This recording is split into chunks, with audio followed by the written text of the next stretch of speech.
안녕하세요. 오늘도 독립 중입니다. 오늘은 집에서 일하는 프리랜서에 대한 이야기를 질문 형식으로 풀어보겠습니다. 프리랜서를 희망하시거나 궁금해하시는 분들에게 도움이 될 만한 내용들도 있으니 끝까지 봐주세요. 그럼 시작해볼게요. 저는 주로 영상 편집, 모션 그래픽, 그리고 일러스트 기반의 인포그래픽 작업을 합니다. 관공서 영상, 기업 홍보 영상이나 이벤트 광고 영상을 주로 다룹니다. 영상 제작자라면 디자인, 편집 능력, 모션감, 기획력들이 필요하다고 생각을 해요. 제가 이렇게 말씀드리면 오해하시는 게 다 엄청 잘해야 한다고 생각하시는데 꼭 그렇지는 않거든요. 내가 못하는 부분은 다른 전문가에게 의뢰해서 해결하는 것도 좋은 방법 중 하나라고 생각을 합니다. 그리고 기술 쪽은 감각적인 부분과는 다르게 충분히 교육과 훈련을 통해 배울 수 있는 부분이라고 생각을 해요. 저는 디자인 전공도 아니었지만 독학을 통해 취업도 했었고 지금처럼 프리랜서로 먹고 사는 걸 보면 충분히 기술 쪽은 노력의 영역이라고 생각을 합니다. 특별한 건 없고요. 일이 있으면 스케줄에 따라 일하고 없으면 그동안 쌓였던 스트레스도 풀 겸 게임도 하고 운동도 해요. 일이 있을 때는 최대한 계획적으로 하려고 노력하는 편이에요. 안 그러면 정말 페인처럼 지낼 수도 있거든요.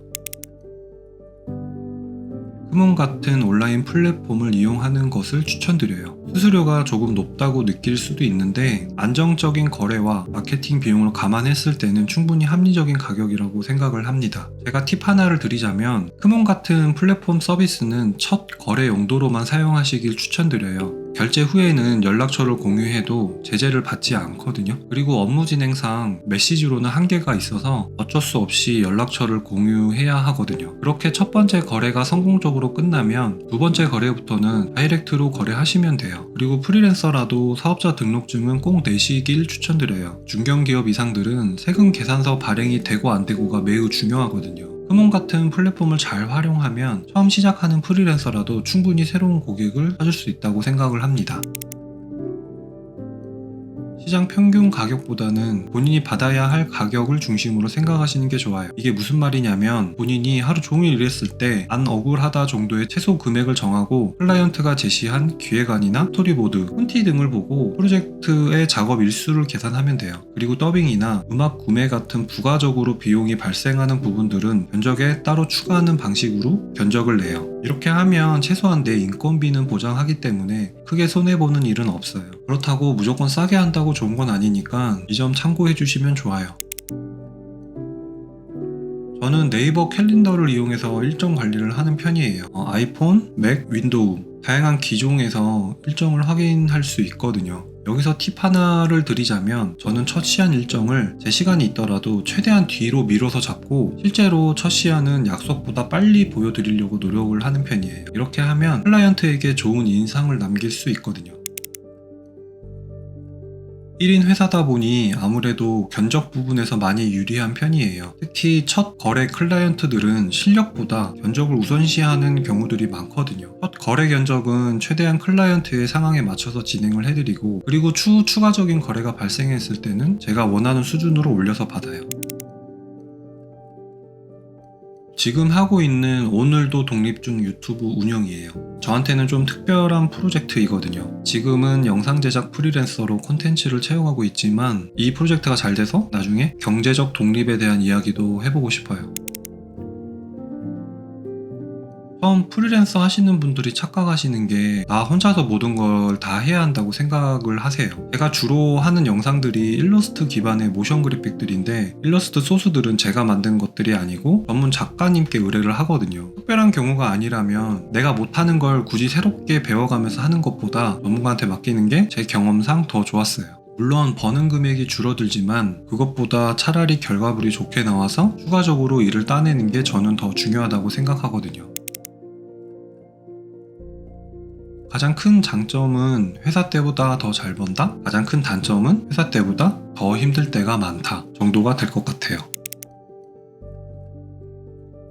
당연히 편집 툴이죠. 편집 툴도 다양하게 많은 편인데 저는 주변 사람에게는 어도비 계열 제품들을 가장 추천드려요. 이유는 확장성이 좋거든요. 다양한 프로그램들하고 연동이 좋아서 추후에 해볼 수 있는 게 많아지거든요. 혹시나 영상을 처음 배워보고 싶으신 분들은 꼭 프리미어 프로로 시작하시길 권장드려요. 제가 나중에 자막셋이랑 간단한 템플릿들도 공유할 건데 그때 그거 써보시려면 꼭 프리미어 프로로 시작하세요. 추천드리는 건 아니지만 그래도 퇴사 후 프리랜서를 고민 중이시라면 충분히 준비를 하시길 바래요. 준비라는 게 너무나 막연한 말일 수도 있는데 제가 드리는 방법은 크몬 같은 플랫폼에 서비스 등록을 하시고 회사 다니시면서 소비자들에게 판매를 한번 해보세요. 소비자들에게 냉정한 평가도 받아보고 또 판매를 하다 보면 문제점들이 분명히 보일 거예요. 이렇게 반복하다 보면 어느 순간에 이때구나 라는 생각이 들 때가 올 거예요. 이건 영상 편집뿐만이 아니고 본인이 부업할 능력이 있다면 다 해당된다고 생각을 해요. 이건 너무 당연한 말이죠. 처음부터 잘하는 사람이 어디 있어요. 요즘 유튜브나 인강, 정보들이 너무나도 넘쳐나잖아요. 기술이 있고 없고의 문제가 아니고 이거를 배우려고 실행을 하고 안 하고의 차이라고 생각을 해요. 정도의 차이는 있겠지만 충분히 누구나 배우면 다 할 수 있다고 생각을 합니다. 첫 번째, 모든 걸 혼자서 다 할 필요는 없어요. 충분히 다른 대안이 많거든요. 두 번째, 사업자 등록증 꼭 내세요. 세 번째, 세금 관련해서는 전문 세무사에 맡기세요. 네 번째, 편집 툴은 범용성 넓은 툴을 선택하세요. 그래야 나중에 협업도 가능합니다. 다섯 번째, 프리랜서는 책임감이 막중해요. 쉽게 볼 직업은 아니에요. 여섯 번째, 서비스 플랫폼들을 나쁘게 볼 필요가 없어요. 충분히 잘 이용하시면 됩니다. 일곱 번째, 손목 보호를 위해서 되도록 버티컬 마우스로 시작을 하세요. 나중에 저처럼 바꾸기 힘들어요. 여덟 번째, 멘탈 관리가 필수예요. 취미 생활을 꼭 하세요. 아홉 번째, 많이 벌 때 다 쓰지 말고 수 기간을 위해서 꼭 저축해두세요. 열 번째, A급 시장만 시장이 아니에요. B급, C급 충분히 수요는 많아요. 오늘 프리랜서에 대해 궁금한 부분을 질문 방식으로 풀어봤는데요. 경험을 토대로 말씀드린 거라 정답은 아니니 참고만 해주세요. 궁금하신 내용 댓글로 남겨주시면 제가 아는 한도 내에서 답변 드리겠습니다. 그럼 다음에 더 좋은 내용으로 찾아뵐게요. 저는 오늘도 독립 중이었습니다. 여러분들은 오늘도 독립 중이신가요?